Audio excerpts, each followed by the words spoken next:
Muy buenos días, muy buenas tardes o noches para todas aquellas y aquellos que nos ven por el canal de YouTube. Agradecerles que se encuentren con nosotros en una sesión más del Círculo de Estudio Pensamiento Latinoamericano.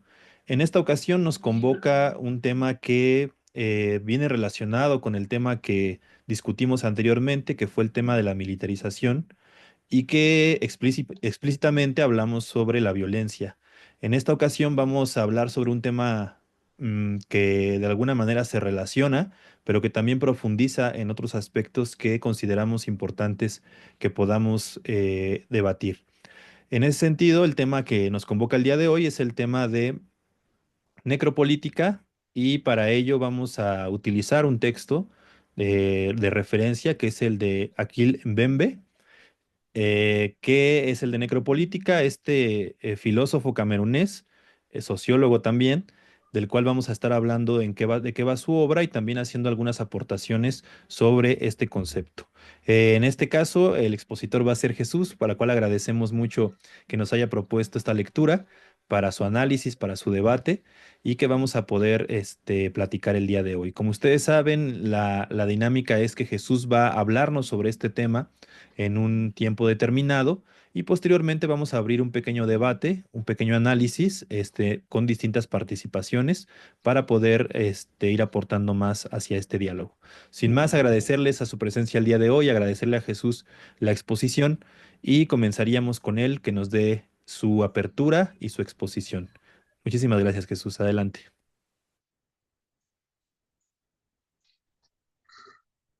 Pues agradezco que tengamos la oportunidad de intercambiar opiniones, de debatir con relación a un tema al que yo me acerqué, pues fundamentalmente por mi propia experiencia en el periodismo, por las cosas que pasé eh, cuando ejercí como periodista y después cuando tuve la oportunidad de mirar el periodismo un poco más a distancia.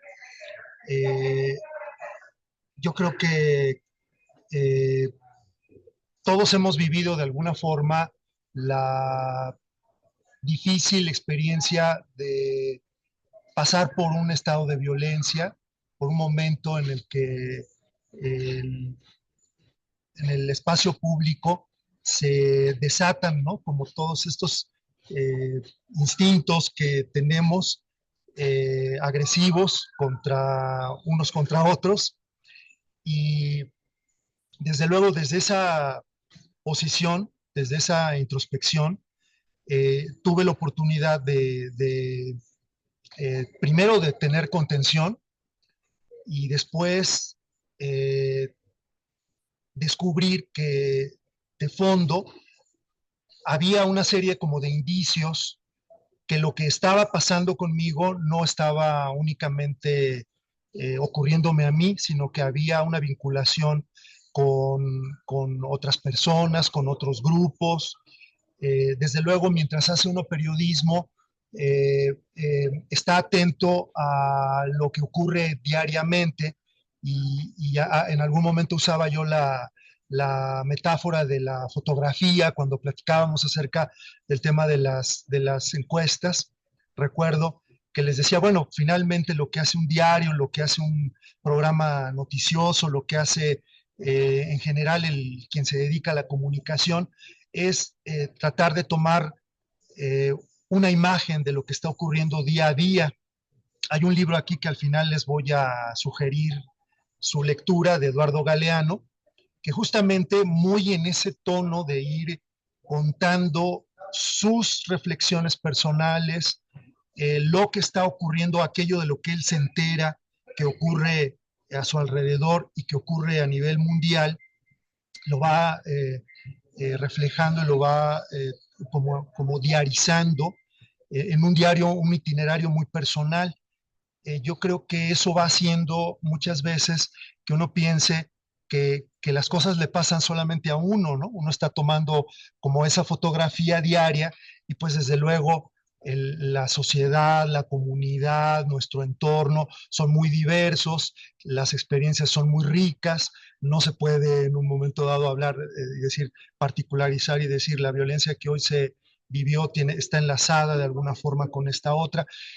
Ya tener la posibilidad de analizar lo sucedido, de analizar lo que a mí me sucedió en particular, las razones por las cuales yo tuve que alejarme temporalmente del periodismo, temporalmente que ya ha sido un largo periodo, eh, y con esta contención tuve la oportunidad entonces de decir, no, quizás lo que estaba ocurriéndome a mí le ha estado ocurriendo a otros, pero ¿en dónde están esos indicios, no? ¿Cómo puedo yo decir o demostrar que efectivamente esta violencia de la cual yo fui objeto, y no solamente yo, muchos compañeros del gremio, muchos de los cuales también desafortunadamente ya no están con nosotros, eh, ¿cómo poder decir que verdaderamente con qué base poder justificar que esto está pasando y que esto es un fenómeno mucho más generalizado y que se vincula de fondo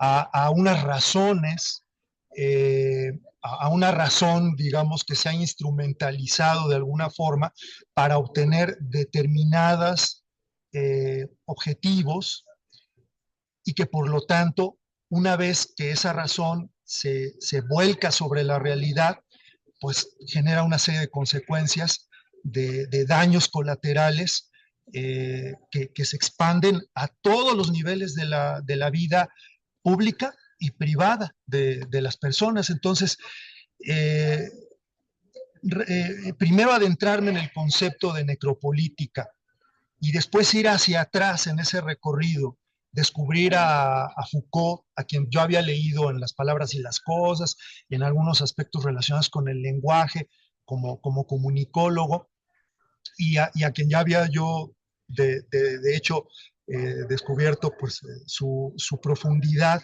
y también en algunos momentos la dificultad para poderlo comprender.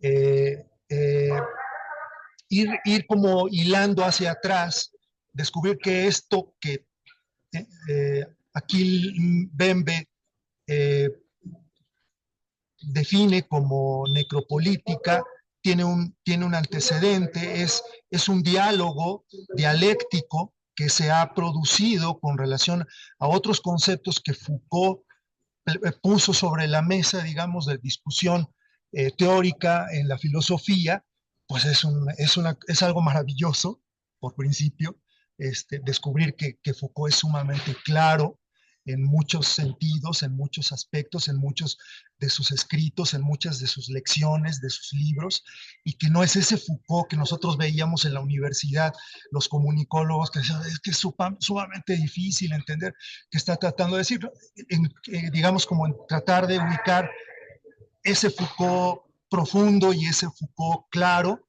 y ir descubriendo qué es lo que está pasando. Ya había propuesto el año pasado, tuvimos un debate, yo espero que haya sido igual de interesante que lo que pueda resultar con relación al tema del terrorismo comunicativo, donde retomé una lectura del profesor Facio y pues él mismo ha hablado en algún momento también de necropolítica, en algún momento ha vinculado aquel tema con la necropolítica y pues eso fue, digamos, como ese ir hacia atrás, ¿no?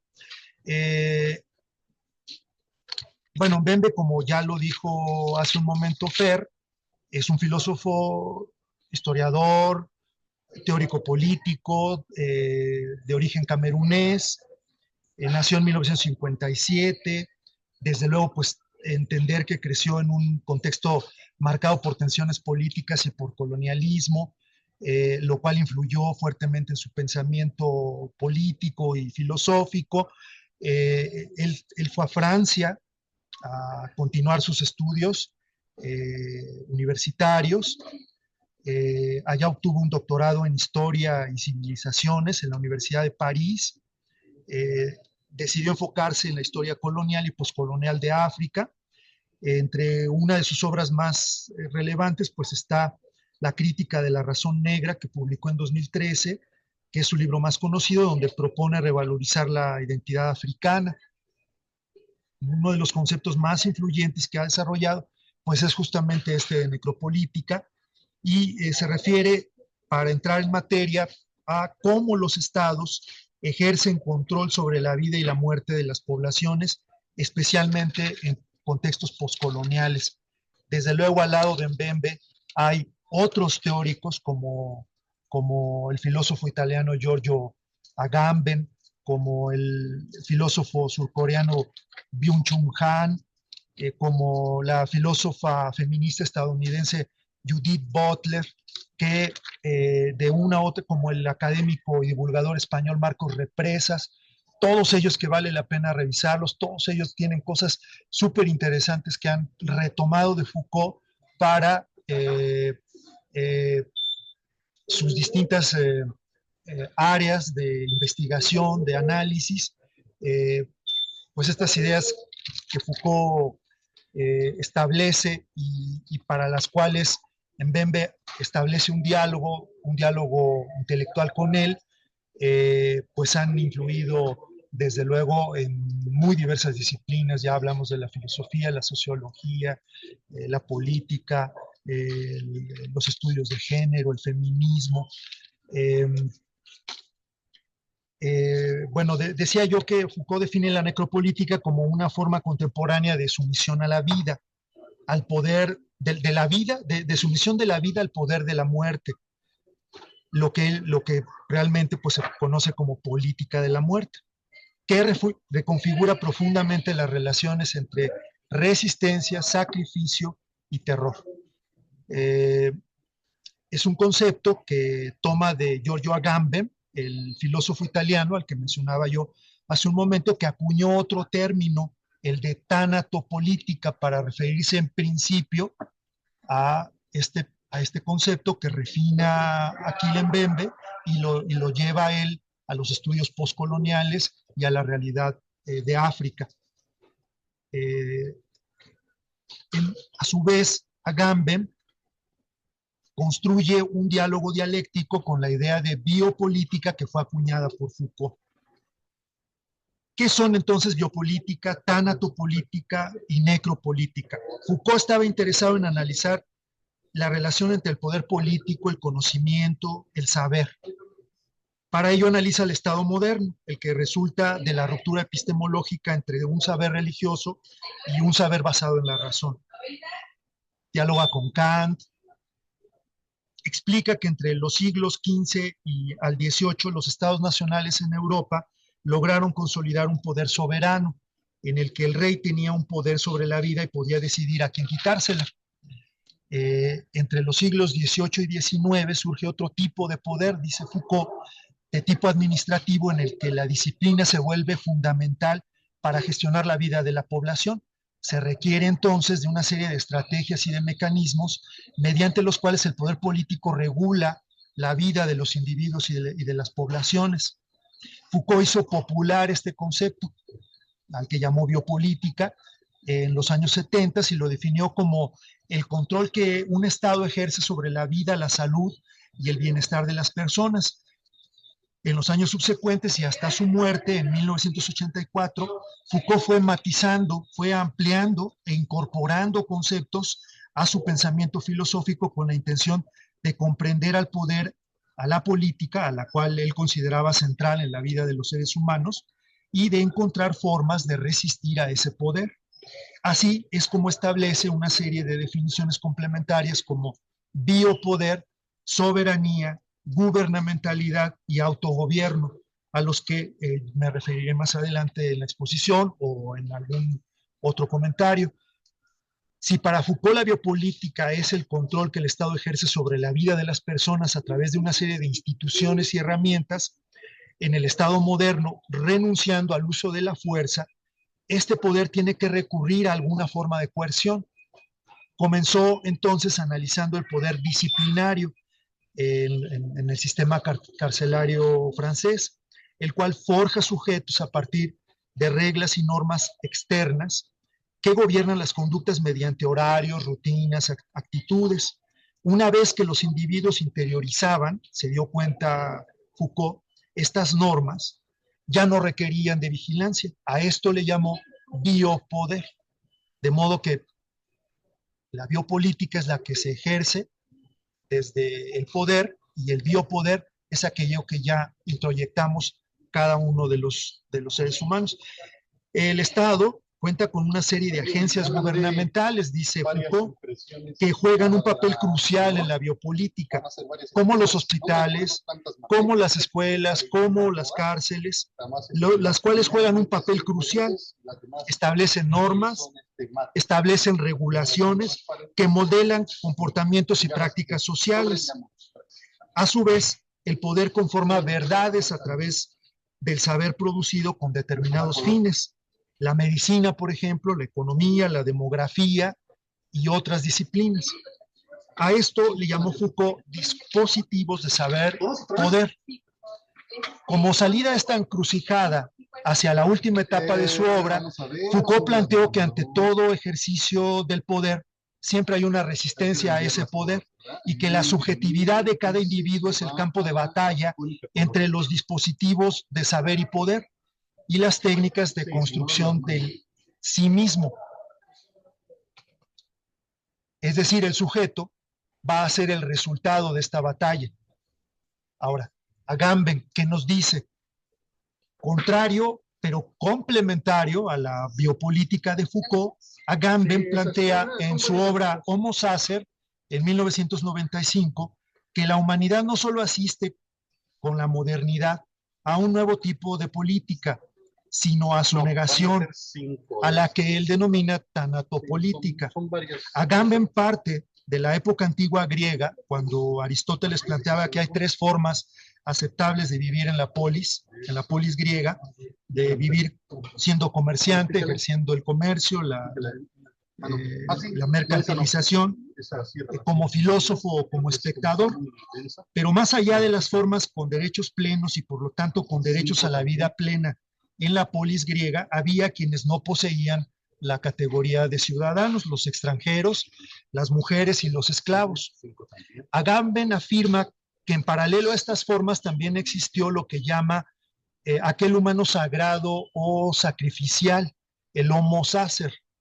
Decía que este concepto tiene como reminiscencia, es la reminiscencia de los sacrificios que se dedicaban antiguamente a través de animales a los dioses, como el cordero, como la paloma, y que ya una vez en el derecho romano, esta figura es eliminada y ocupada por el esclavo y el criminal. A estos seres, dice Agamben, se les conocía como los de la vida desnuda o nuda vida, para diferenciarlos de los entes de la plena vida, los que tenían plenos derechos. Y por lo tanto, al carecer de derechos, se les podía dar muerte. En estricto apego al derecho de aquella época, quienes les daban muerte no tenían un castigo, ya que se trataba de personas sin derechos, personas sacrificables. Según Agamben, aún en la vida política de la modernidad hay personas a las que no se les incluye en el ámbito de la legalidad, de los derechos, y el estado que parece de legalidad es también un estado de excepción para ellos. Y por donde sea, encontramos campos donde se controla la vida hasta la mínima, el mínimo detalle, de manera pormenorizada. Es una forma de degradación, desde luego, una forma de marginalización y de explotación que arrancó con la expansión colonial en el siglo XV. A ese estado moderno que también cimentó una jerarquía racial que sigue influyendo hasta nuestros días en las relaciones sociales y políticas, y que aún con la Declaración de los Derechos Humanos, un avance, algo que nosotros pensamos que se trata de un avance hacia la igualdad y la dignidad humana, pero que a menudo se contradice con las realidades prácticas de muchas personas en el mundo, es a lo que el filósofo camerunés Achille Mbembe llama necropolítica, la existencia de políticas que perpetúan la exclusión y la violencia contra ciertos grupos, y que revela que el legado de la esclavitud y el colonialismo no se ha superado plenamente. Así podemos apreciar que hay dos dimensiones del Estado moderno. Uno, la que controla y gestiona la vida, la cual no tiene solamente efectos negativos, también ese desarrollo científico ha servido pues para cosas positivas, como para incrementar la esperanza de vida, como lo ha sido el descubrimiento de las vacunas, como el descubrimiento de determinados dispositivos tecnológicos que pueden hoy en día mejorar la calidad de vida de las personas. Y por otro lado, también está la dimensión que excluye, que reprime y se despliega sobre numerosas poblaciones, teniendo como objetivo la subordinación, el sometimiento, la homogeneización o la aniquilación como castigo en caso de disidencia. Por eso para Mbembe la noción de biopoder es insuficiente de Foucault, es insuficiente para reflejar la realidad de las formas contemporáneas de sumisión al poder de la vida y al poder de la muerte. Para ello nos habla de tres conceptos, tres o cuatro conceptos. No va a dar tiempo de que yo los pueda explicar todos ellos, pero están en la lectura que yo les compartí. Habla de soberanía, habla de tecnologías de biopoder, habla de máquinas de guerra y de lo que después Marcos Represas va a caracterizar como la guerra perpetua.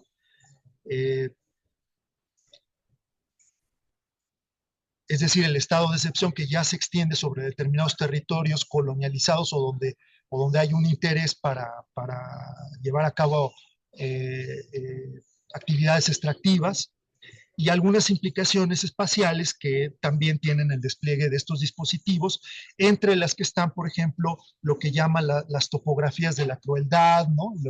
Es muy interesante cómo él habla, por ejemplo, de las fincas, ¿no? Como cita a Franz Fanon, otro autor que ha hablado de estos temas, destaca, por ejemplo, los cuarteles, las comisarías, como en muchos momentos estos espacios se convierten en fronteras internas alrededor de las cuales se ejerce este tipo de violencia. La ciudad colonizada, la ciudad indígena, la ciudad negra, el barrio árabe, la reserva india, lugares de mala fama, dicen Bembe, donde se nace en cualquier parte y se muere de cualquier manera. En ella se combina, aún en la era moderna, lo disciplinario con la biopolítica y la necropolítica. Bueno, decir brevemente que para Foucault, en cuanto al tema de la soberanía, había dos clases de soberanía: la del poder soberano, o el rey, o el príncipe, para Maquiavelo, entre los siglos XV al XVII tenía la prerrogativa de hacer morir y dejar vivir mediante la pena de muerte o el castigo público. Y la que surge con el capitalismo tardío de los siglos XVIII y XIX, la biopolítica, consistente en hacer vivir y dejar morir. Para Foucault, esta última surgió de la necesidad de proteger a la nación y a los habitantes de las ciudades y a la masa obrera de los peligros de la enfermedad. Dice Foucault en uno de sus últimos escritos, cuando describe la gubernamentalidad, que fue una alianza. De alguna manera refina un poco este concepto. Dice, aquella fue una alianza entre el Estado capitalista, la biología, la economía y la medicina. Por ejemplo, en Alemania produjo la policía médica, con las consecuencias que ya todos sabemos que tuvo en la Alemania de la Segunda Guerra Mundial. En Francia se enfocó a la medicina urbana, centrada sobre todo en el higienismo de las ciudades, y en Inglaterra con una medicina enfocada en la clase trabajadora. Se crearon políticas de natalidad, políticas de mortalidad, de atención a la vejez, de medicina infantil, de medicina femenina, de sexualidad familiar, de seguridad laboral y de salud pública, todas estas, desde luego, sustentadas en conocimientos aceptados como válidos para el abordaje de cada uno de estos campos, ¿no? Tanto Foucault como Agamben coinciden en que la biopolítica orientada a fines raciales constituye el ejercicio extremo del biopoder, que cristaliza en lo que se llegó a conocer como el nacionalsocialismo, para hacer vivir una parte de la población dejando morir a otra. Aquí es donde Mbembe hace una refinación del concepto de Agamben y dice, en el mundo postcolonial, la expresión última de soberanía entonces es, pensando en los otros conceptos de Foucault y de Agamben, lo recuerdo aquí, hacer morir y dejar vivir para el poder soberano, hacer vivir y dejar morir para la biopolítica, y dice Mbembe, en este contexto postcolonial, la premisa de la soberanía es decidir quién puede vivir y quién debe morir. De ahí que el texto pues sea tan crudo como lo que leímos, ¿no? Todos en estos días antes de venir a este debate. La soberanía, dice Mbembe, consiste en ejercer un control de la mortalidad y definir la vida como el despliegue y manifestación del poder. Y en ese contexto la política deviene en un trabajo de muerte. Explica que el poder no necesariamente es el poder estatal, ya en este contexto, que el poder invoca la existencia de un enemigo, de un estado de excepción y de una urgencia. La necropolítica, dice, no puede funcionar más que en un estado de emergencia. Y en el África postcolonial, más que las clases sociales, afirma él, es la raza la que constituye una sombra que siempre está presente en la práctica de la política de Occidente hacia esta región. Bueno, habla del nacionalsocialismo, ¿no? Retoma algunas ideas de Hannah Arendt, súper interesantes, acerca de la formación del totalitarismo nazi. Habla del colonialismo, como decía yo, hace un momento, de la espacialización del terror. Eh, dice respecto a la plantación, en la plantación se somete al esclavo a una triple pérdida. Se pierde el hogar, se pierden los derechos sobre su cuerpo y se pierde su estatus político. Y luego añade una más. Dice, pero además en términos comunicacionales hay una pérdida adicional, que es la de la incomunicación, ya que el esclavo no tiene derecho ni a la palabra ni al pensamiento. Desde luego está hablando en Mbembe, parte primero de la herencia colonial y después avanza hacia el postcolonialismo, hacia el final de su ensayo y de la realidad actual del capitalismo moderno o neoliberalismo. Dice, bueno, entre los dispositivos de necropolítica distingue la racionalización del racismo, como llegar al grado de prohibir matrimonios interraciales en algunas regiones, la destrucción de la cultura originaria, la normalización de la guerra, ¿no? El establecimiento de un derecho de guerra, de matar o de acordar la paz, que se hace con las colonias, entre países colonizadores y colonizados, el que prime un estado de excepción, con el que el orden judicial puede suspenderse para que la violencia prevalezca, el expolio de los recursos naturales. La soberanía en el mundo colonial, nos dice, significó entonces la ocupación y para los colonizados el estatus de sujeto y objeto a la vez.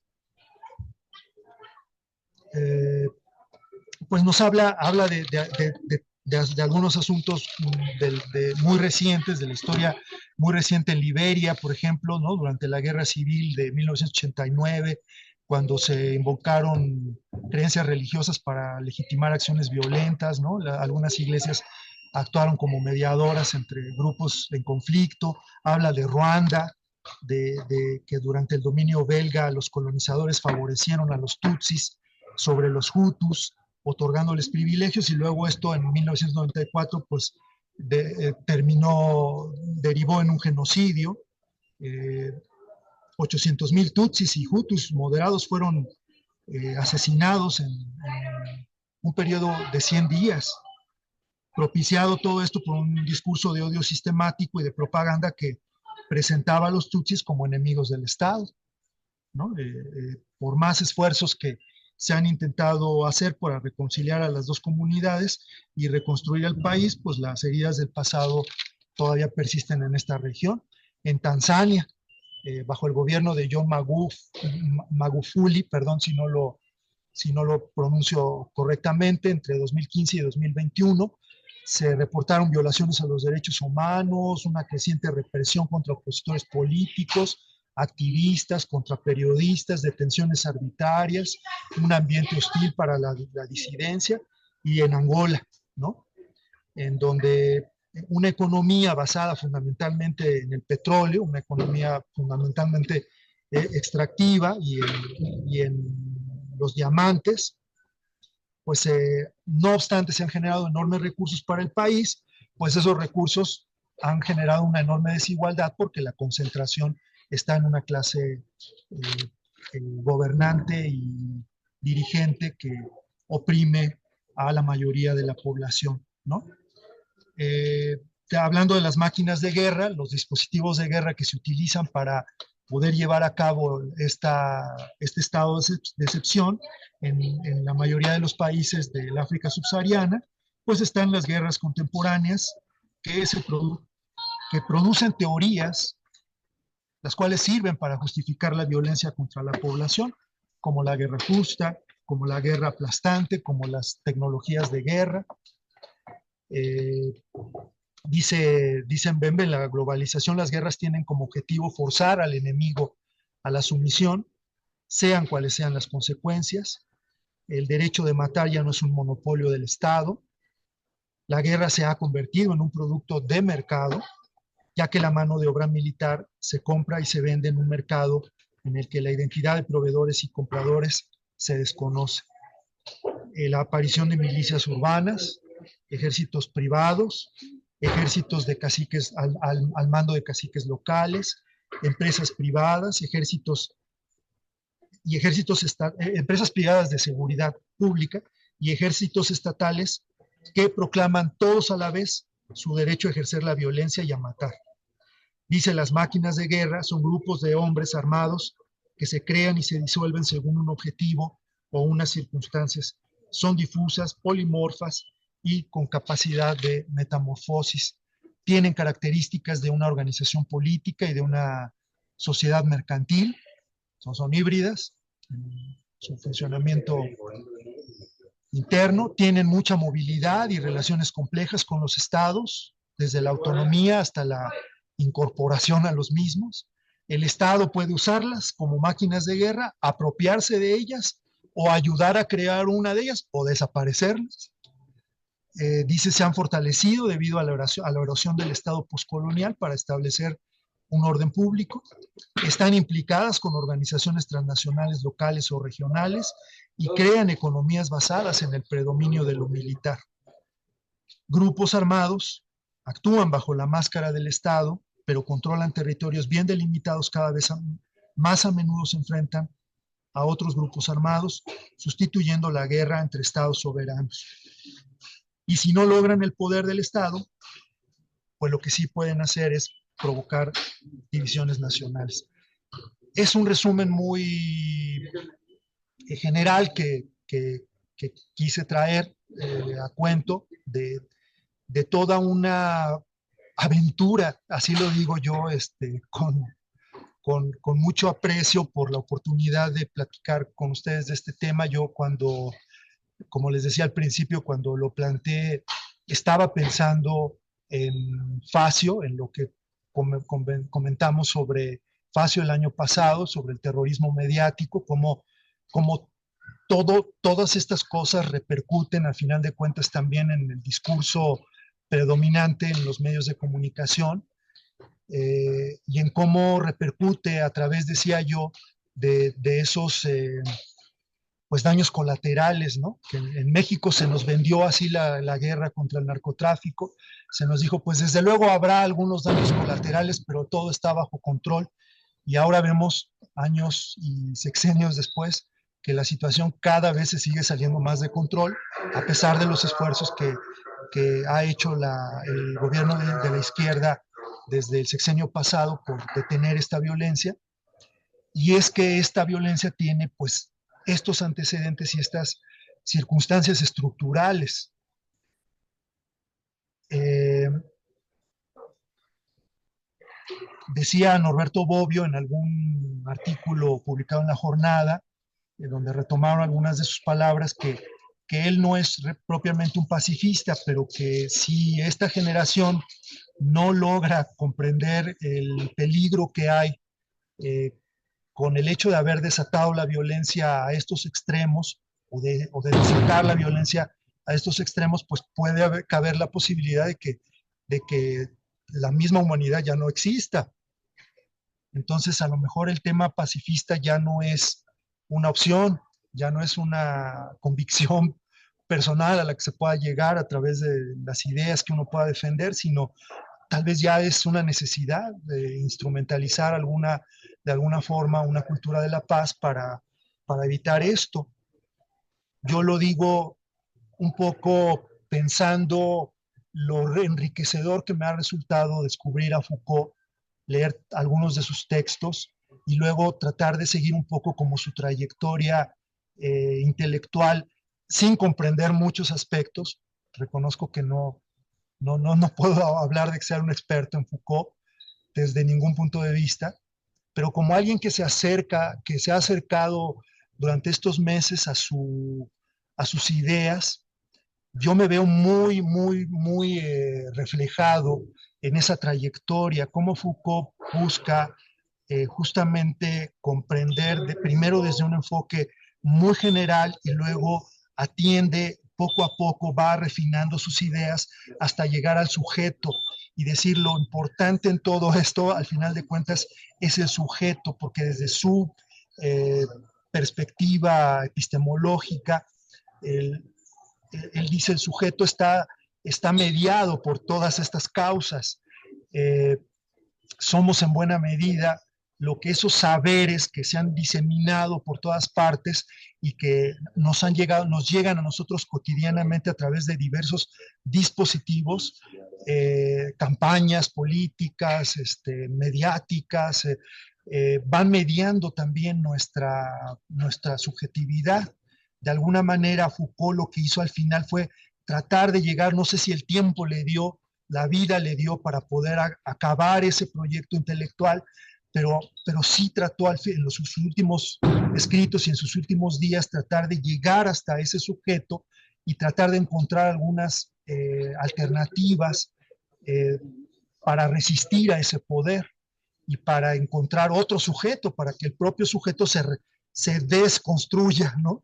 Ya estamos construidos de una manera, a ver cómo podemos reconstruir a este sujeto, y yo creo que pues hoy más que nunca resuena Foucault, resuena Gambem, resuena Bembe, resuena Franz Fanon, resuenan todos estos autores, Facio, Sartre, que también se refirió en algún momento a la realidad africana, eh, desde donde están ellos, desde sus escritos, desde su legado, pues resuenan de una manera muy importante para que invitarnos a que encontremos alternativas de resistencia y de solución colectiva, individual primero y luego colectiva. Creo que esa es un poco la lógica a la que nos invitó a final de cuentas Foucault hacia todos estos problemas. Y lo dejo hasta ahí con mucha humildad, con mucho respeto a las ideas de todos estos autores y a ustedes. No, pues agradecerte, Jesús, por esta fantástica exposición. La verdad es que fuiste detallando de manera muy clara como todos los elementos que están presentes en este concepto que se acuña como necropolítica, pero además sus antecedentes, que es muy importante. Y poder irla conceptualizando es fundamental. Vamos a abrir ya este espacio al diálogo. En esta ocasión, como somos pocas personas, vamos a poder no voy a poner un tiempo límite, sino vamos a poder hablar ya de manera más abierta, el tiempo que consideremos necesario para hacer nuestra exposición. En ese sentido, me gustaría comenzar, pues agradeciéndote, Jesús, porque me gustó mucho la manera en que planteas la situación, ¿no? Parte de una situación personal o particular y a partir de eso vas construyendo una idea o un conocimiento sobre lo que implica todo este proceso de violencia. Yo creo, y este círculo de estudio ha sido creado con esa finalidad, porque al final nosotros creemos que los conceptos pues tienen que tener una relación con nuestro mundo cotidiano. En este caso, el sentido fue decir tú, yo lo he vivido esa violencia en carne propia, y para mí era importante entender desde dónde nacía esa violencia, cómo se ha ido construyendo, no solo en el campo de lo que es la comunicación, sino también en otros campos, cómo se ha ido desarrollando y relacionando esa violencia. Creo yo que es importante, y sobre todo para las personas que nos escuchan, que no solamente sea un espacio para desarrollar conceptos, sino para que esos conceptos le den entendimiento más bien a lo que estamos viviendo, y para eso es importante situarlos, ¿no? En una historia personal o en una historia como sociedad o nacional inclusive. Creo yo que ese es un apartado importante. En la semana yo escuchaba una conferencia que se dio referente a los 50 años de René Zavaleta, del pensamiento de René Zavaleta, ¿no? Y tuvo una participación el profesor Lucio Oliver y decía algo muy, muy, muy importante. Él comentaba que se tiene que recuperar, yo diría, no solo a René Zavaleta, sino a varios teóricos, pero no desde una perspectiva conceptual, él decía, ¿no?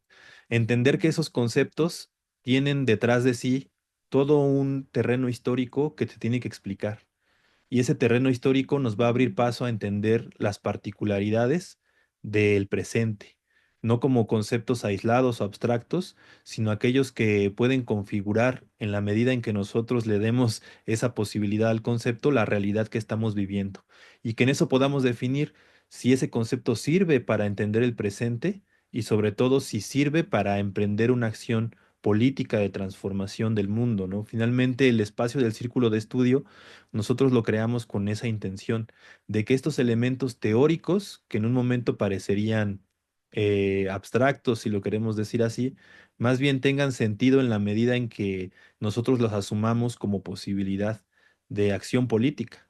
Al final eso es muy relevante, ¿no? Y creo yo que ahí es el punto central donde tu exposición cobra mucho sentido, porque el tema de la necropolítica es importante darle también ese contexto histórico, cómo se fue creando esta idea, este concepto, desde dónde el autor nos lo está comentando, también es fundamental para los que nos escuchan, y desde ahí empezar a desarrollar, ¿no? Toda una serie de ideas e irlo aterrizando a nuestra realidad. En ese sentido, bueno, pues abriría entonces el diálogo. No sé si Irene quiera comentar algo a partir de esto. Te dejo la palabra a Irene, adelante.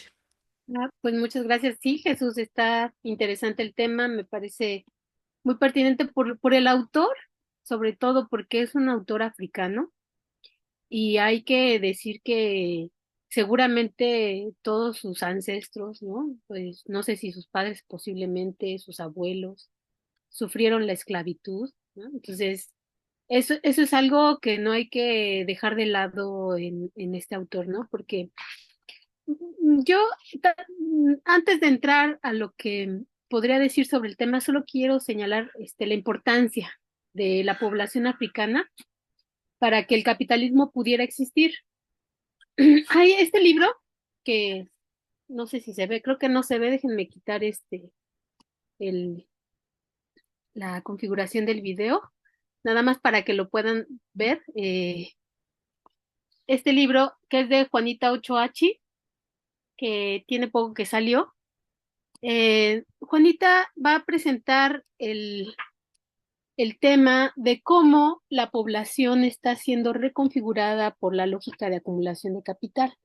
Y en varios pasajes va a hablar de la población africana, pero cuando el capitalismo nace, dice Marx, en esta llamada acumulación originaria, nace, dice, chorreando lodo y sangre, ¿no? Entonces, en este caso, quisiera mencionar rápidamente qué es lo que le ocurre a la población africana.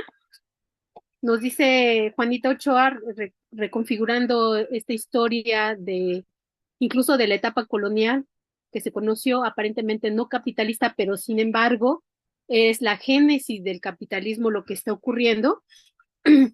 Nos dice Juanita que dice, la primera legislación americana sobre esclavos negros es 9 años posterior a la fecha del descubrimiento de América.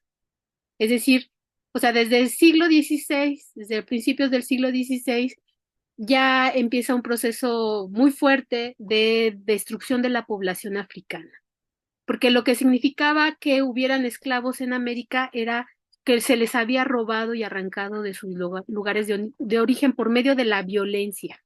O sea, no se fueron gratuitamente, no porque querían conocer otro mundo, fueron arrancados de manera violenta de sus comunidades y de sus territorios. Entonces, dice Juanita, dice, a los negros se les empleó en la construcción, explotación de minas, o sea, en América, en la producción de azúcar y café, que se convirtieron en mercancías muy importantes durante esta etapa colonial, y además otros productos, ¿no? Entonces, dice, además de esos, la mercancía fuerza de trabajo africana, no la voy a llamar negra, africana era considerada en gran estima debido a que el trabajo de uno de ellos o de ellas equivalía al de 4 u 8 indígenas americanos, ¿no? Entonces, ahí había un problema, digamos, para la realización de valor y de ganancias extraordinarias, ¿no? Entonces, y luego nos dice también Juanita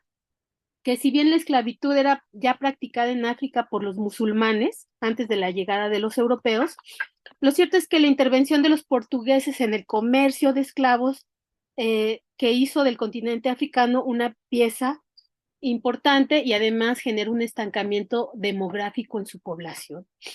Y bueno, va contando cómo digamos, los africanos eran considerados una mercancía exótica en otras regiones del mundo y que además, pues la tarea de los europeos fue justo robarse a esta población, ¿no? Esclavizarla. Entonces, tenemos esta condición, nada más, si terminaría, digamos, esta cita de este libro que me parece muy importante de Juanita Ochoa, nos dice que, por ejemplo, hubo en esta conquista de África, digamos, 20 millones de africanos que fueron arrancados, digamos, en esta primera etapa, ¿no? De colonización, ¿no? De sus territorios.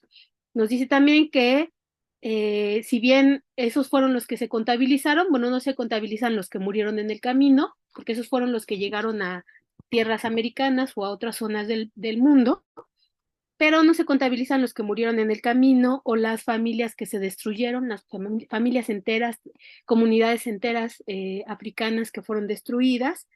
Dice, se les persiguió, se les dejó morir de hambre y de tristeza. Se modificó el sistema de reproducción alimenticia, cultural y sexual y se esclavizó a la población africana dentro de su propio territorio incluso, ¿no?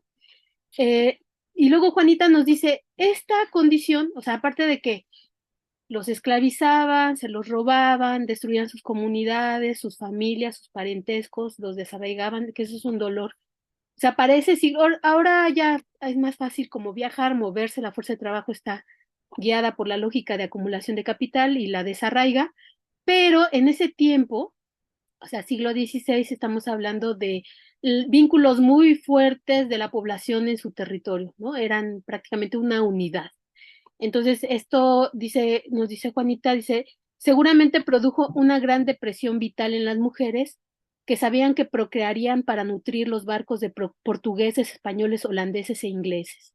Entonces, bueno, quiero mencionar todo esto porque me parece muy importante esta condición del autor en este sentido, ¿no? Y de qué es lo que está viendo, qué es lo que está viviendo, cómo está recuperando todo estos siglos, o sea, ya llevamos varios, ya para el quinto siglo, de una violencia extrema, no que no la hubiera antes, como dice Juanita, ya los musulmanes habían buscado controlar estos territorios, pero no al modo en que el capitalismo llevó a cabo su obra, ¿no? Entonces, esto es muy importante, me parece, porque el autor justo es un resultado, es una síntesis histórica de esta violencia hacia la población africana. Entonces, por ahí trato de entender la postura y toda esta propuesta de análisis que nos está presentando a partir de recuperar a Foucault.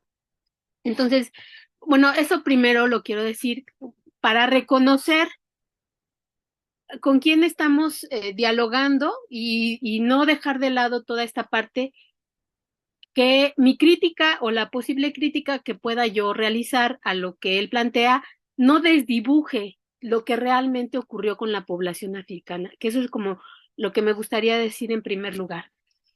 Y luego ya, digamos, en esta exposición que nos hace, puedo decir que a mí la verdad no me gusta Foucault, soy honesta, porque me parece que cae preso de lo que el capitalismo siempre hace.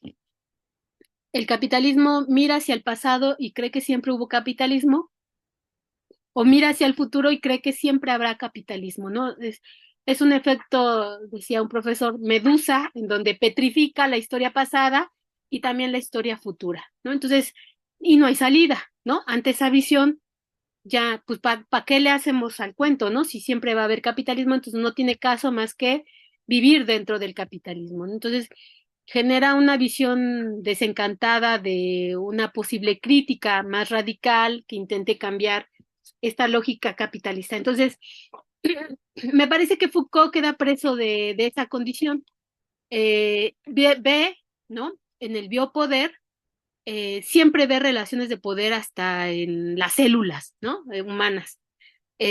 O sea, todo lo mira como poder. Y es que en verdad, o sea, es verdad que en la época en la que estamos sí hay relaciones de poder que han penetrado niveles increíbles, yo creo que celulares, como lo podríamos ver en las comidas chatarras, que generan una adicción biológica de nuestras células corporales y que todo el tiempo nos piden azúcar, grasa, sales, ¿no? Sí, digamos que en ese sentido Foucault tiene razón, o sea, el grado, el nivel de sometimiento, podríamos decirlo, ha llegado hasta las células, ¿no? El poder del capital ha penetrado hasta niveles impensados, ¿no? Entonces, pero cree Foucault en este efecto medusa que todo y toda la humanidad estamos condenados a esas relaciones de poder. Y es ahí en donde yo digo, espérate tantito, ¿no? O sea, no es verdad esto, porque justo en la sesión pasada, que será muy bueno para quienes no la vieron, que la puedan recuperar, incluso el texto de Bolívar Echeverría, que está en este libro de, ya no recuerdo cuál es, pero el texto se llama De violencia a violencia, vuelta de fin de siglo, algo así se llama el libro, y Bolívar Echeverría va a plantear entonces cuál es el origen de la violencia, que no voy a repetir todo, o sea, para Bolívar Echeverría la violencia surge de una relación material con la naturaleza. Y esa relación material tiene que ver con el desarrollo de las fuerzas productivas, ¿no? Entonces, eh, y me parece interesante cómo aquí Achille Bembe, ¿no? Bembe, va a plantear este asunto porque justo recuperando a Foucault va a plantear que dice que el reino de la libertad está establecido por el hombre, ¿no? En una de tantas discusiones, porque presenta como muchos temas muy interesantes, por cierto, pero que el reino de la escasez está realizado por la naturaleza. Y bueno, siguiendo esta idea de Marx y por supuesto que retoma Bolívar Echeverría, no es así, sino que en realidad la escasez es un producto social de el nivel de desarrollo de las fuerzas productivas que en algún momento es insuficiente y por eso la naturaleza se presenta como escasa. Si hay un mayor desarrollo de las fuerzas productivas, habrá más riqueza y entonces la relación de escasez prácticamente cambiaría o desaparecería. Entonces, no es la naturaleza que produce la escasez, no es la finitud de los objetos de la naturaleza, no es esto lo que produce la escasez en esta idea de Marx, sino más bien es la relación metabólica que como humanidad tenemos con la naturaleza y que está basada en el desarrollo de las fuerzas productivas. Entonces, tal vez ahí yo también, por eso no estaría de acuerdo con Bembe, porque aunque él va retomando muchos autores para tratar de entender su realidad, porque vuelvo a insistir, viene de una historia de varios siglos, casi 5 siglos de violencia contra la población africana, y entonces la historia que lo ha construido es una historia de violencia y de violencia extrema. Entonces, pareciera ser que entonces todo es eterno, que la violencia nos es inmanente y que la violencia siempre va a estar con nosotros. Entonces, por eso es que trato como de intentar clarificar esta intervención que Bembe nos va haciendo. Entonces, incluso retoma en su verso que es muy interesante porque va a definir toda esta cuestión del genocidio, sobre todo de la Alemania nazi, y es importante cómo, incluso aunque lo retoma, finalmente pierde el hilo, ¿no? Ya al avanzar en sus discusiones, porque dice, hay una industrialización de la muerte. Entonces, primero, reconocer que el genocidio, como lo estamos viviendo incluso por desgracia en estos días en Palestina, y como se vivió tal vez con varios matices, diría yo, en Alemania nazi, es un producto del capitalismo industrial. No es un producto de la naturaleza humana, no es un producto ni siquiera de la naturaleza física, sino más bien es un producto del avance del capitalismo bajo una figura en donde industrializa la muerte, ¿no? Y esto que ya al final nos decías, Jesús, sobre cómo representa ganancias, uniformar a un soldado, mandarlo a la muerte, darle un arma, darle entrenamiento, o sea, todo, hasta eso se convierte en una mercancía rentable, no porque no lo fuera antes, sino que ahora se ha vuelto muy rentable. Entonces, eh, también otro tema que me parece, bueno, eso ya después podríamos incluso seguir debatiendo sobre ese tema. Nada más quiero terminar con lo siguiente. Hay un tema muy interesante que va a plantear también Bembe, que es sobre el lugar del colonizado, que me pareció muy importante.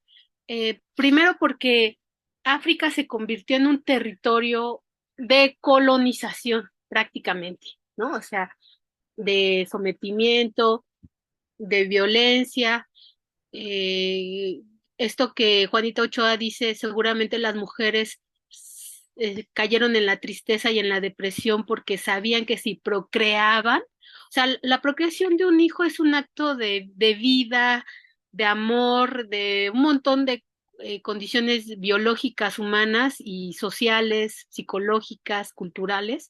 O sea, prácticamente una sociedad que procrea niños es una sociedad que quiere seguir viva, que quiere reactualizarse vitalmente. Entonces, cuando Juanita Ochoa nos plantea que las mujeres caen en depresión y en tristeza, o sea, ya ni siquiera este acto de vida se convierte en algo positivo, sino también se subordina a la lógica de acumulación de capital. Entonces, es importante, me parece entonces, cuando Bembe va a señalar la cuestión del territorio, el territorio va a ser muy importante, por supuesto que va a ser muy importante, aunque, por supuesto, yo no estaría de acuerdo con esta visión de colonial, pero me parece que la idea de la ubicación espacial no hay que dejarla de lado, ¿no? Independientemente de nuestra postura de interpretación. Entonces, bueno, y ya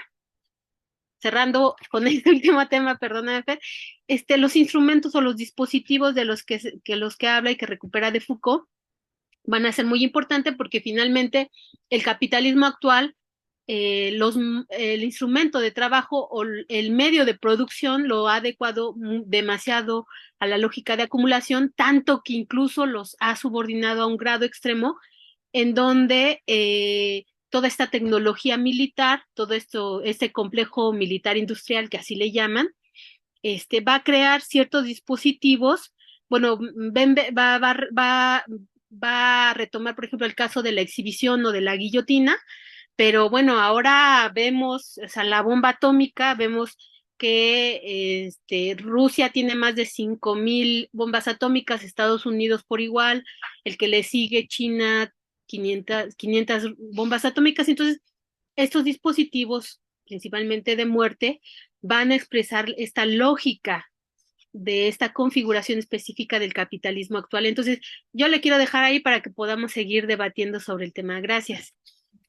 No, pues muchas gracias, Irene. Creo que estos elementos que nos compartes pues abren otra posibilidad del debate aquí sobre lo que estamos discutiendo. A mí me parece un tema que a todos nos concierne porque al final temas de vida y muerte pues son temas que tenemos presentes en cualquier momento, ¿no? Bajo cualquier circunstancia. Es algo de lo que no somos ajenos ninguna persona en este mundo, pero también es interesante comenzar a ver cómo la vida y la muerte se van entrelazando con el poder, por ejemplo, o con este concepto que nos plantea Jesús de soberanía, o sea, es decir, quién decide quién vive y quién decide quién muere, ¿no? Y en ese sentido, pues se van abriendo una multiplicidad de posibilidades. ¿Quiénes son los actores en este juego? Las personas, los pueblos, los estados nacionales, ¿no? La guerra, el militarismo. Y ahí es donde entramos a lo más profundo, porque es comenzar a analizar qué características ha tomado este Estado soberano, que no siempre fue el Estado soberano que nos referimos, el Estado moderno, ¿no? Y bien lo explica en el propio texto, ¿no? Esta soberanía que anteriormente se veía reflejada en los reyes, ¿no? Es decir, ellos, como los últimos soberanos, ¿no? Decidían quién moría y quién vivía, ¿no? Es decir, ellos, condenaban o dejaban la posibilidad de la vida para los pueblos, ¿no? La configuración del Estado moderno, pues va adquiriendo sin lugar a duda otras características, ¿no? Y eso me parece interesante porque es esta posibilidad ya no solo de decidir quién muere y quién vive, sino bajo qué circunstancias, ¿no? Y en qué momento y en qué contexto. Y eso de alguna manera lo va complejizando.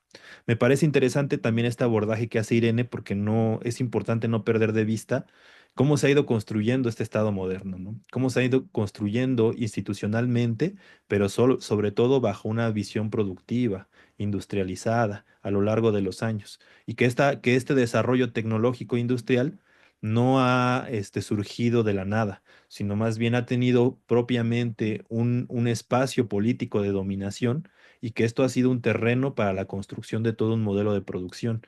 Y qué agentes o qué grupos sociales son los que participaron en este proceso y bajo qué circunstancias, ¿no? De ahí la importancia de hablar de todas estas poblaciones africanas que son llevadas a la fuerza a América para poder establecer este proceso de explotación fundamental. Yo quiero hacer también una sugerencia literaria. Hay un libro por ahí que me parece muy, muy interesante porque habla de esta construcción que llamaba Irene, ¿no? El libro es Mongo Blanco. Es un librazo de verdad, porque también a partir de la novela histórica podemos ir retratando, ¿no? Cómo fue este proceso de dominación y de vida y muerte. El autor, Carlos Bardem, a mí me quedó una idea muy interesante que quiero compartir con ustedes, que es este proceso de dominación, de explotación, de vida y muerte, no puede entenderse tampoco sin sin la generación de un sentido social sobre esa vida y muerte, ¿no? Él dice que para posibilitar la muerte y la explotación de los esclavos era necesario brindar una idea o una dimensión sobre ellos, y para eso se utilizaban los eufemismos. Él decía, ¿no? Se les llamaba sacos de carbón, piezas de guinea, ¿no? Y era una manera de alejarlos y de deshumanizarlos. En la medida en que se iban deshumanizando, era posible asesinarlos, explotarlos, degradarlos, ¿verdad? Pero solo en la medida en que existía un alejamiento, de esa humanidad, ¿no? Una relación distinta que permitía ejercer ese dominio y esa posibilidad de muerte. Ahí es donde surge toda esta idea, ¿no? De la necropolítica, es decir, cómo el poder ejercido de unos hacia otros va a tener como consecuencia la imposibilidad de vida o inclusive la muerte de otros sectores poblacionales, ¿no? Ya en el pasado, en estas sesiones, leímos por ahí a Daniel Feierstein que habla precisamente del genocidio. Pero a mí me parece interesante porque se va a conjuntar con esto que nos expone Jesús. De hecho, creo que retoma parte de esta teoría y él le va a dar también otra interpretación, ¿no? Lo que decía en algún capítulo que se compartió aquí Daniel era que este tipo de prácticas, él la llama prácticas sociales genocidas, van a estar completamente ligadas a la imposibilidad de cumplir aquellos preceptos de la modernidad, ¿no? Es decir, el precepto de la libertad, de la igualdad, que no son posibles de cumplir materialmente, es más solo discursivamente dentro del carácter de la modernidad, van a traer como consecuencia que comienzan a haber señalamientos y también inclusive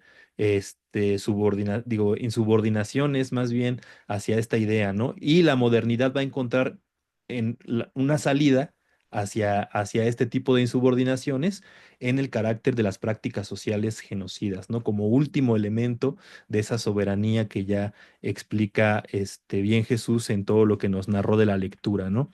Y es ahí donde esa soberanía de poder vivir y poder morir, también a mí me parece, yo retomaría algo muy importante de la lectura, que son dos elementos. El primero, que para poder efectuar este proceso de vida y muerte, se conjuntan dos elementos fundamentales. Primero, históricamente el proceso del imperialismo, que ya lo explicaba bien Irene, un proceso que está ligado a una matriz productivista de explotación y que a su vez va a tener un impacto en el desarrollo industrial, ¿no? Es decir, el desarrollo industrial y al mismo tiempo el avance de estos imperios alrededor del mundo va a provocar sin lugar a duda que se tenga que pensar también en mecanismos desde esa visión industrial e imperialista de dar vida o muerte a ciertas poblaciones. Y ahí es donde se va a abrir un campo importante para estas tecnologías que llama de muerte, ¿no? Tecnologías que van a estar ligadas al tema armamentístico pero también a distintas formas y concepciones sociales y culturales en las que se debe dar muerte a sectores que no son bienvenidos o que se le ven, como dice en la lectura, como un enemigo, ya no solo externo, sino también interno de las fronteras de los estados nacionales, ¿no? El autor, pues obviamente, como bien menciona Irene, lo ve desde una posición, pues, que vivió directamente su pueblo, como lo es el colonialismo. Y desde esa visión, pues va a tomar autores como Franz Fanon, ¿no? Que también hablan desde la posición del colonialismo, del cual ellos van a hacer un señalamiento muy, muy importante, ¿no? Me parece también fundamental que el tema de las tecnologías, cómo se van desarrollando a lo largo del tiempo, y que como Daniel Feierstein también diría, esto y lo quisiera retomar, el tema del genocidio, a veces pensamos en el genocidio solamente como el acto de dar muerte, ¿no? O sea, en el momento en que se le da muerte a una población y que en ese momento se termina como con ella. Pero en realidad él dice, no, el proceso es más largo, el proceso tiene un antes, tiene un durante y tiene un después. Por eso él no lo cataloga como genocidio, sino como práctica social genocida. Y en el antes tiene que ver con toda una guerra, que es lo que explica también el autor en este texto, ¿no? De enfrentamiento de un otro enemigo con el cual nos tenemos que enfrentar y aludir a ideas que permitan reforzar el por qué nos estamos enfrentando a ese otro grupo. Después, cuando las fuerzas políticas, el poder político se establece sobre ese otro grupo y se termina con su vida, dice, ya es el acto del genocidio. Pero después, en el futuro, no basta con haberlos eliminado. Tiene que haber otro momento, un tercer momento, en el cual se tiene que borrar toda la memoria que esos grupos hayan tenido a lo largo de la historia. Es decir, ya es una batalla más de la idea cultural de eliminación de la memoria de esos grupos sociales. Y estamos viendo cómo eso ocurre en tiempo real, por ejemplo, en Palestina, ¿no? Si bien es muy dramática las imágenes que estamos viendo en Internet actualmente, una guerra televisada completamente a través de las redes, lo cierto es que también se está ejerciendo al mismo tiempo una suerte de cancelación y de eliminación de la memoria de lo que es el pueblo palestino. Y hacia allá va, ¿no? Hacia ese tipo de prácticas de borrar cualquier rastro que tenga que ver con ello. Y entonces ahí abre paso y ahí ya como preguntarle a Jesús de esta relación que tiene con los conceptos que Michel Foucault ya desarrolló en algún momento, ¿no? Como el de la biopolítica, que tiene que ver con el control de un Estado, ya decía Jesús, sobre las instituciones, ¿no? Es decir, elementos de poder del Estado nacional que se plasman en las instituciones y que éstas a su vez, como un Estado ampliado, van a ejercer sobre la población. Bueno, aquí obviamente yo estoy de acuerdo con lo que dice Irene, ¿no? Esta idea de Foucault, si bien es muy detallada y tiene un contexto histórico, lo cierto es que va a traer como consecuencia que nosotros pensemos que el Estado va a estar en cualquier lugar, como ese gran hermano que vigila en todo momento a la población y que va a ejercer una serie de dominios vertical, ¿no? De arriba hacia abajo, y que ningún individuo, ahora sí que en su individualidad, tiene posibilidad de escape ante esa dinámica de un mundo social que se ha desarrollado a lo largo de la historia, ¿no?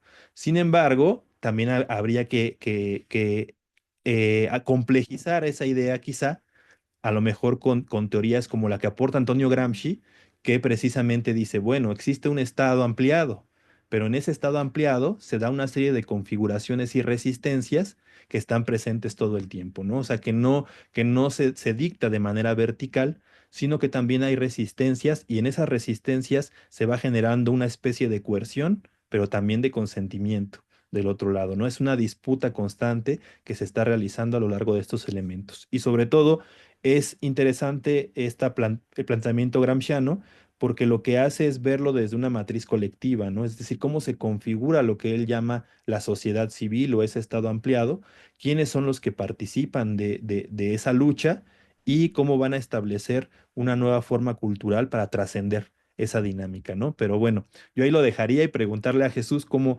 estas ideas se pueden ir articulando y qué elementos podrían agregar a esto que ya el autor nos explica de manera muy clara. Adelante, Jesús, gracias. Pues como siempre, muy enriquecedor todos los comentarios.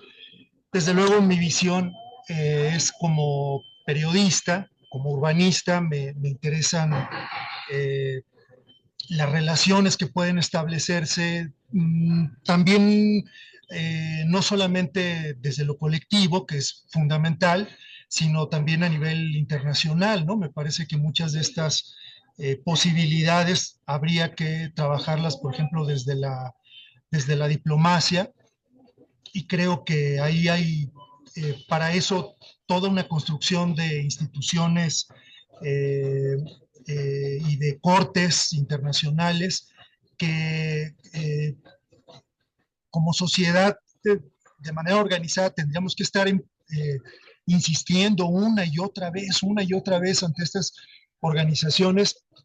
¿Qué se hace para de alguna forma llevar paz a una determinada zona? ¿Qué se hace para de alguna manera detener ese derecho de veto que tienen algunos países en las organizaciones de las Naciones Unidas, en la OTAN, ¿no?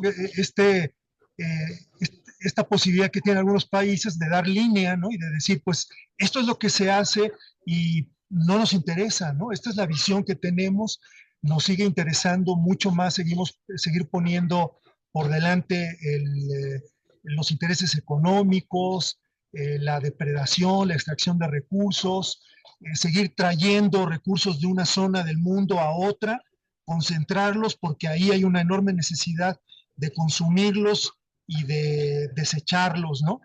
Cuando pues eso mismo contradice la, la, los propios principios en los que se basaron esos estados nacionales para, para haber sido construidos durante los siglos XV, durante el siglo XVI, ¿no?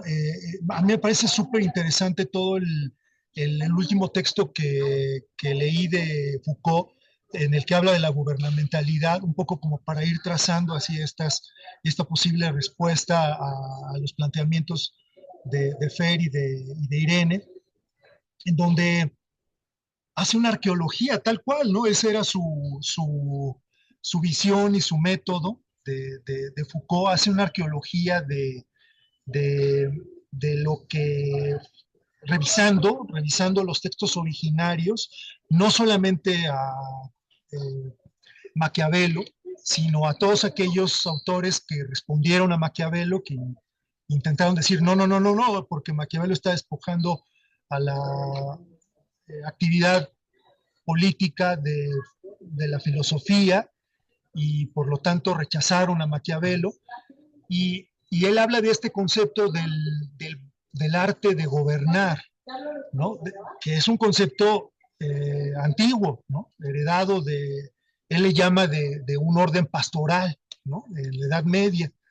Es súper interesante ver ese recorrido que hace Foucault respecto a estas ideas, cómo va tomando a los distintos autores y cómo va diciendo cómo se produce justamente la idea, que ello es lo que daba sentido a su producción intelectual, cómo se produce una idea y cómo luego esa idea se vuelve una norma que todos siguen ya sin cuestión, ¿no? Es decir, se produce un conocimiento y ese conocimiento está ligado siempre al poder, a un objetivo que tiene el poder lo establece como la última palabra que se puede decir o que se ha dicho al respecto, y, y entre otras cosas, no solamente reflexiona sobre el nacimiento de la ciencia política como tal, sino además explica de manera muy puntual, muy aguda, me parece, cómo el concepto de economía, ¿se acuerdan que hablaba yo de burocracia, no? Y decía, bueno, es que en origen la burocracia estaba ligada al establecimiento, al estamento físico, al lugar donde se llevaban a cabo los intercambios de documentos y registros. Bueno, pues lo mismo hace en cuanto al tema de la economía. Cómo nace esta idea de que la economía es la que debe regir el, el, el acto de gobernar y cómo se crea a la par de la ciencia política una economía política desde el punto de vista de Foucault. Bueno, ese recorrido es súper interesante, les voy a compartir la lectura que se llama Gubernamentalidad tal cual, y hace este recorrido y dice, bueno, entonces el Estado pasa desde ese momento, la soberanía estatal deja de residir en el gobernante y pasa a convertirse ya en un saber científico en el momento en el que se niega Maquiavelo y sus planteamientos que son meramente empíricos, y se dice, no, tenemos que encontrar una disposición filosófica, una justificación filosófica para poder abordar la actuación. Y entre muchas de las definiciones, por ejemplo, que están presentes en esta idea de economía, hay una que le resuena mucho a Foucault, que dice, bueno, el planteamiento económico tiene que ver con ordenar las cosas como en una casa, como lo hace un padre de familia con su familia, ordenar las cosas. Y dice Foucault, pues, ¿de qué otra cosa está hablando este autor, como no sea del ordenamiento de la riqueza, del ordenamiento de los objetos con esta herencia que nos viene de Occidente en la misma vida pública griega y romana? Sabemos que en la época antigua los esclavos y las mujeres también eran parte y los niños también eran parte de las propiedades de ese titular de la familia, ¿no? Entonces, de alguna forma, Foucault, a través de esta eh, introducción que nos hace a la gubernamentalidad, va hilvanando algunas ideas y dice, aquí se fueron conformando, conforme van haciendo la ciencia política y la economía política como ciencias, van además hilvanándose los primeros indicios de la importancia que debe tener para el buen arte de gobierno la familia, la economía y la propiedad privada. Y en buena medida, no lo dice abiertamente Foucault, pero yo percibo, digo, desde luego respeto mucho la postura que Irene ha manifestado con relación a Foucault, porque hay autores que han planteado que Foucault estaba ya fascinado por el liberalismo, que por eso ya no fue tan agudo en sus críticas al neoliberalismo. Eh, yo creo que sí, de alguna forma Foucault deja entrever una crítica muy fuerte y a cómo al nacer este Estado Nacional y la serie de dispositivos, de instituciones, de conocimientos, de técnicas que nacen con él, eh, pues hay un sesgo fundamental ya de origen que tendría que ser superado. La vía que él propone es una vía que parte de lo individual. Bueno, a mí me resuena con Marx, aunque sabemos que también el propio Foucault cuestionó de alguna forma el concepto de conciencia o de toma de conciencia de Marx. Sin embargo, a mí me resuena mucho la idea de que de alguna forma es una toma de conciencia del individuo y después en colectivo, porque Foucault pues nunca dejó de ser un activista político, también simplemente lo que hizo fue enfocar sus ideas a ciertos grupos de la población que él consideraba pues los que estaban más en desarraigo, en riesgo, ¿no? De alguna forma pienso que fue ya un proyecto inacabado, ¿no? No llegó Foucault a concretar esas ideas y a plantearlas ya abiertamente, pero en entrevistas, por ejemplo, esta famosa entrevista que tiene con Chomsky, él es muy claro en decir cómo no tendría yo que ocuparme de la política si para mí la política y el poder son el factor esencial del ser humano, ¿no? A lo mejor si llega a esta obsesión, ¿verdad?, por el poder que menciona Irene, pero creo que el poder en el que está pensando Foucault es un poder mucho más mediado por el poder público hacia el individuo. Eh, esta, esta batalla de la que yo hablaba justamente entonces entre cómo el Estado a través de estos dispositivos nos conforma como seres humanos, pues creo que ha sido retomada por el feminismo, por los estudios de género de manera muy pues, ampliamente desarrollada y creo que es válida para todos los aspectos de la vida pública. Pensando en el tema de la economía, de si la economía tiene que ser un orden que se impone desde el poder, pues entonces estamos viendo por qué esta zona de África, del África subsahariana o la América Latina, que es motivo de las preocupaciones de Eduardo Galeano, con él comenzaba yo hablando, les quería yo hacer la sugerencia de leer este libro que me pareció extraordinario, Los hijos de los días, donde va él haciendo este itinerario día con día y retomando cada una de las eh, ideas que públicas o en lo privado le resuenan a él, pues yo creo que esa es la actitud, ¿no? Yo creo que esa actitud de Galeano, esa actitud a la que apela Foucault, esta actitud de rebeldía a la que apela Fanon, esta actitud de resistencia a la que apela Mbembe, están como solución, como propuestas, ¿no? Como alternativas para construir un otro yo nuestro que cobre conciencia desde un punto de vista Foucaultiano o marxista de esas condiciones materiales y a su vez de esas condiciones del Estado al que dedicó todo su trabajo Foucault para transformarlo, para transformarlo desde dentro, para resistir a ese poder y para transformarlo desde afuera, ¿no? Yo, por ejemplo, hice aquí una pequeña lista de algunas propuestas con esta idea que se ha manifestado desde que inició el año, de que desde luego todas estas ideas que se vierten a través de los debates, pues puedan de alguna forma servir para el círculo de formación política, para todos los que se acerquen a estos debates grabados.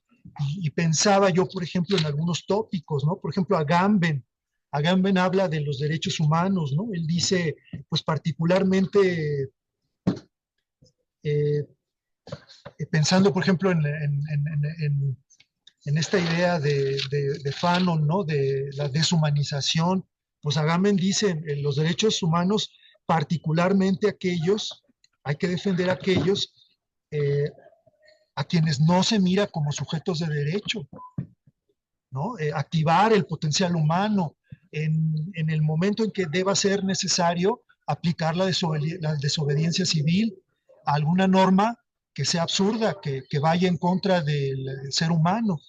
Eh, Reinventar el espacio público. Iba yo para allá cuando hablaba del tema de la economía, ¿no? Si la economía es hacer un orden de las cosas, pero pues ¿quién decide eso? Lo decide quien está en el poder. Y si quien está en el poder es alguien que no tiene la visión o el respeto por otra cultura, por la herencia histórica, por otra civilización, pues desde luego nos vamos a enfrentar a lo que estamos viendo hasta ahora, ¿no? Entonces, revalorar la dignidad humana frente a la violencia y la deshumanización es un factor que Agamben plantea fuertemente, reaccionando a esta idea del homo sacer, ¿no? De aquellos que no son sujetos de derecho, que por lo tanto el poder puede, desde su soberanía, eliminarlos, ¿no? Eso sería yo, digamos, un poco como lo que yo podría plantear como propuesta. Ojalá que esto pueda resonar y tener alguna eh, eh, impacto, ¿no? Yo en lo personal les decía, para concluir mi comentario, pues viví la violencia, y es una violencia que se niega hasta en el seno de mi propia familia. Llega un momento en el que uno comprende a cabalidad a las víctimas de violencia por el activismo, por los derechos humanos, por el feminismo. El periodista, al final de cuentas, eh, pues está al servicio de la sociedad, es alguien que habla a nombre de la sociedad. ¿En qué medida lo hace? Pues en qué medida está tu trabajo realmente puesto a darle voz a los que no la tienen, ¿no?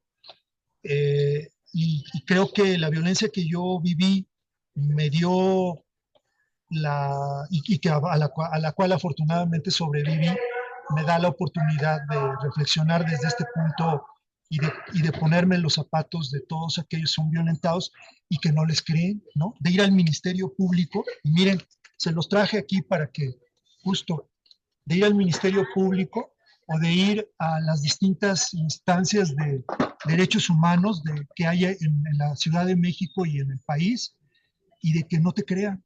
Estos son aproximadamente 5 o 6 casos que yo he documentado de violencia que yo he recibido como periodista contra servidores públicos, y que no te creen y dicen, no es cierto, estás exagerando, no hay pruebas de lo que estás diciendo. ¿Qué pruebas quieren que yo les traiga, ¿no? Para demostrar mi dicho.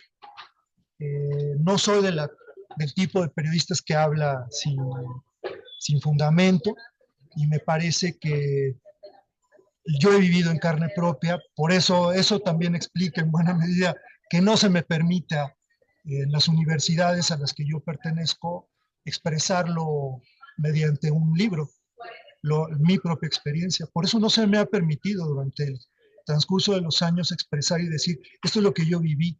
Y desde mi punto de vista, esto también era un magnicidio si se hubiera consumado, como lo han sido los cientos de compañeros periodistas que ya no están con nosotros a consecuencia de su trabajo. Pero descubrir ese entramado de relaciones legales que hay detrás y que impiden acceder a la justicia a las mujeres violentadas, a los adultos mayores, a los activistas, a los periodistas, es lo que nos habla en pequeño, en micro, de todas estas violencias que ya se llegan a niveles de genocidio, de negación de la otredad en extremo, ¿no? Yo creo que bien vale la pena por eso recorrer ese camino que yo he recorrido hasta hoy. Lo agradezco profundamente esa oportunidad de haber tenido la contención en su momento apropiada y oportuna, y de poder descubrir, ir como haciendo un despertar, ¿no? Y poderme ver también reflejado en Eduardo Galeano, en este libro que les sugiero leer, que es súper interesante recorrerlo y ver cómo él va haciendo como este diario, este itinerario, ¿no? por América Latina, por el mundo, ¿no? Dicen en el enero 3 dice la memoria andante, en el tercer día del año 47 antes de Cristo ardió la biblioteca más famosa de la antigüedad. Las legiones romanas invadieron Egipto y durante una de las batallas de Julio César contra el hermano de Cleopatra, el fuego devoró la mayor parte de los miles y miles de rollos de papiro de la biblioteca de Alejandría. Un par de milenios después, las legiones norteamericanas invadieron Irak y durante la cruzada de George Walker Bush contra el enemigo que él mismo había inventado, se hizo ceniza la mayor parte de las miles y miles de libros de la biblioteca de Bagdad. Yo creo que si esto no nos sobrecoge, si esto no nos hace reflejarnos en él, como desde su individualidad, él se transforma un poco pensando a la manera de Foucault en otro yo, en otro sí mismo, e invita en lo colectivo a hacer lo mismo a través de sus palabras, a través de su trabajo literario y periodístico, yo creo que es un gran ejemplo, ¿no? De lo que se puede hacer para resistir a estos poderes, ¿no? No, pues muchísimas gracias, Jesús, por este comentario que nos haces. Yo creo que no está peleado una visión con la otra, ¿no? Al final, por ejemplo, en este espacio pues nos transformamos de alguna manera individualmente, pero a través de una charla colectiva, ¿no? Es decir, a través de la forma en que interactuamos con los demás, con el otro, pues necesariamente de manera individual vamos a transformar nuestra visión sobre lo que nosotros consideramos en nuestra práctica, ¿no? Social, política, familiar, etcétera. Y agradecerte también que nuevamente que partas que nos puedas compartir, ¿no? Tu experiencia, la experiencia que has tenido en tu práctica comunicativa y que ha sido difícil, ¿no? Y que desde ahí podamos observar este fenómeno desde algo sentido y que después le dé sentido, inclusive teórico, pues eso es fundamental, ¿no? Por eso creo yo que es importante situar siempre este tipo de debates y de conceptos, inclusive, ¿no? Porque cuando hablamos del Estado moderno, pareciera que el Estado moderno siempre ha tenido esa posibilidad y fuerza de decisión, y hoy en día pues vemos que en el neoliberalismo los estados fueron reducidos al mínimo, ¿no? Realmente el poder económico pues ha tomado bastante fuerza y decisión también entre la vida y la muerte. Hoy en día también, por ejemplo, otro poder como lo es el poder de los medios de comunicación, ¿no? De algunos medios de comunicación, también que lo hemos venido platicando, toma relevancia importante en cuanto al diálogo y el debate que se da, el debate público, ¿no? Y en ese sentido, pues de alguna manera también verlo a la luz de estos nuevos fenómenos sociales, y políticos que están en el presente me parece fundamental. Y sobre todo lo que ya hemos venido platicando para cerrar en esta charla, es importante entender cómo el autor, en este caso, cuando propone el concepto de necropolítica, es porque él ya no ve suficiencia en los conceptos pasados, ¿no? Es decir, ya no es suficiente para él verlo desde una biopolítica, como bien lo comentaba Jesús, que ya no se basa solamente en el aspecto material de muerte, sino también un poco en Jesús lo mencionaba algo así como el control que el Estado ejerce sobre las instituciones, ¿no? O sea, renunciando al uso de la fuerza. O sea, decir, ya la fuerza no es la que está tan presente, pero al renunciar a esto, las instituciones siguen de alguna manera constituyendo esta parte de control sobre la población, ¿no? Entonces el autor dice, bueno, está interesante esta idea que plantea Foucault, pero en los tiempos presentes eso ya no es suficiente. No tenemos que hablar de una especie de combinación, porque actualmente los espacios de exterminio y de guerra son visibles a todas luces, ¿no? Están presentes todas esas tecnologías de guerra, están asesinando gente en muchos territorios del mundo, por lo tanto, esta idea de que solamente sea, digamos, un control ya no por el uso de la fuerza, pues en el presente la fuerza se está ejerciendo de manera directa en múltiples territorios, ¿no? En el caso de Palestina es completamente un elemento de genocidio donde además las tecnologías avanzan. Y ahí me parecía interesante lo que planteaba el autor, ¿no? Ahí sí, de estas tecnologías, cómo se adscriben a lo militar como estrategia, pero también como tecnologías que impactan directamente en la vida de las personas, ¿no? Y las estrategias militares que se ejercen en el territorio, ¿no? Eso me parece interesante. Hay un apartado donde él explica, y es ahí donde habla de Fanon, donde él explica territorialmente, ¿no? Cómo se estructuran estas nuevas estrategias militares, donde es el dividir por territorios, ¿no? Hacerse de territorios estratégicos, ¿no? Como esa loma, donde es posible vigilar, donde ese territorio, de ese lago, ese río, y de alguna manera llevar a la muerte a otro territorio, no asesinándolos directamente, pero sí de formas indirectas y también directa con todo su armamento, ¿no? Entonces, en ese sentido, pues me parece muy bueno esta propuesta que él hace de recuperar estos conceptos que de alguna manera en su momento tuvieron un impacto muy fuerte a nivel teórico, pero también para entender la realidad. Y de ahí él los retoma y los va construyendo a partir de una visión que él tiene, como ya explicaba Irene, desde una visión anticolonial, ¿no? Antiimperialista sobre todo, y de a partir de ahí ir desarrollando todo lo demás. Entonces, ese aporte a mí me parece fundamental, Jesús, que nos has otorgado el día de hoy para seguir debatiendo y el entendimiento que estamos teniendo. No sé si Irene quisieras comentar algo a partir de lo que ya nos platica Jesús. Sí, bueno, yo también agradecer a Jesús que siempre nos trae temas muy importantes, ¿no? Y de debate. Entonces, eso es muy bueno, ¿no? Porque pues, nos obliga a pensar un poco más, ¿no? Entonces, eso siempre se agradece. Y pues esta discusión yo creo que va a continuar porque no es privativo del círculo de estudios, sino incluso de la generalidad de la población, podría decir incluso mundial, ¿no? De la importancia de la individualidad o de la colectividad. Marx plantea que hay tres elementos, bueno, tres relaciones que deberían de superarse, ¿no? Si se logra trascender el capitalismo. Y la primera, pues la relación entre la humanidad y la naturaleza, es una. La otra es la relación entre los hombres y las mujeres.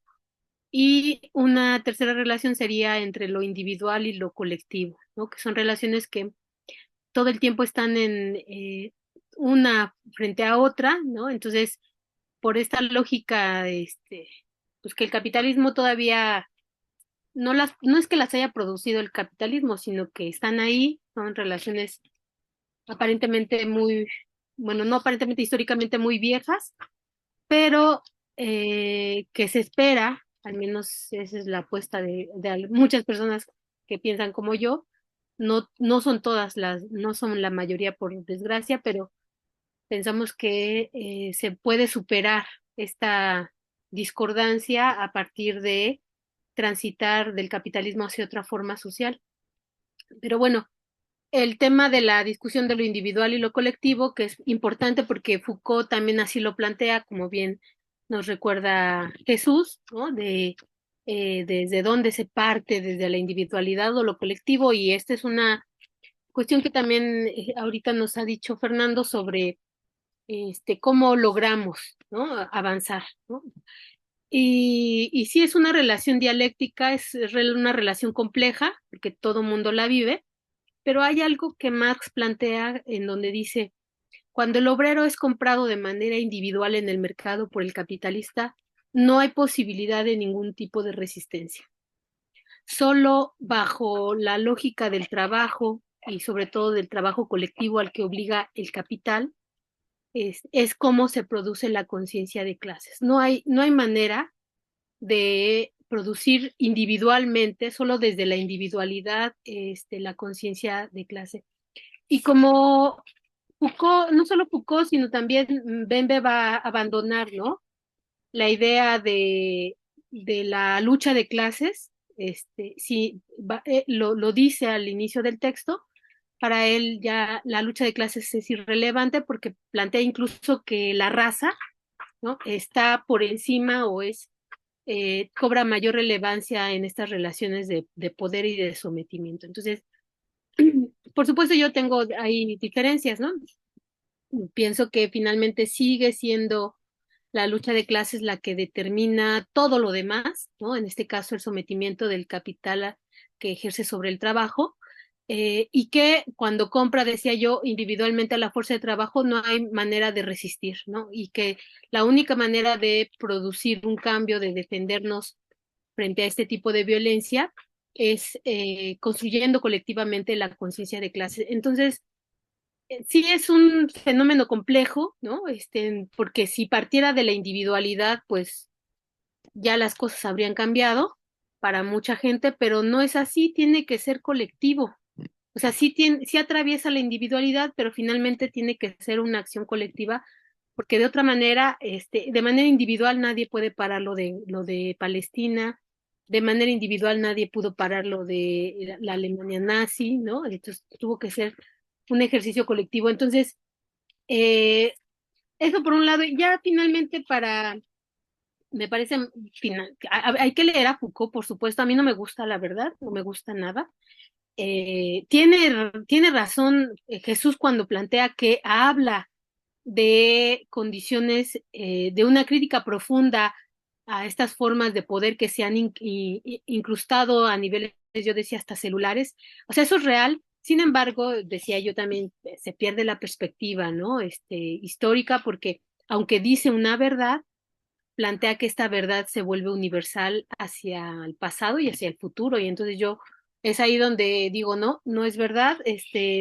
La historia tiene sus momentos, sus tiempos, sus cualidades específicas, y quererla plantear como algo universal, o sea, el biopoder, incluso el desplazamiento de análisis teórico que hace sobre la política, la política desde el ámbito de la política, y entonces deja las relaciones materiales lejos. Entonces, ahí me parece que también hay un deslizamiento teórico que nos lleva a una serie de equivocaciones. Entonces, y bueno, también es verdad, también eso es algo que de lo que Jesús nos ha compartido, de la experiencia de la violencia, que todo mundo lo vive individualmente, pero también de manera colectiva, que eso es, digamos, ya una visión de conciencia de clase. Entonces, el, decía Bolívar Echeverría, el mercado es un territorio proclive a la violencia, ¿no? Entonces, en la medida en que nuestras relaciones son relaciones de mercado, pues obviamente estamos inmersos en relaciones de violencia, ¿no? Entonces, sin embargo, pienso que Jesús nos ha compartido su experiencia de vida respecto del cómo se ha ejercido violencia en su quehacer, pues profesional.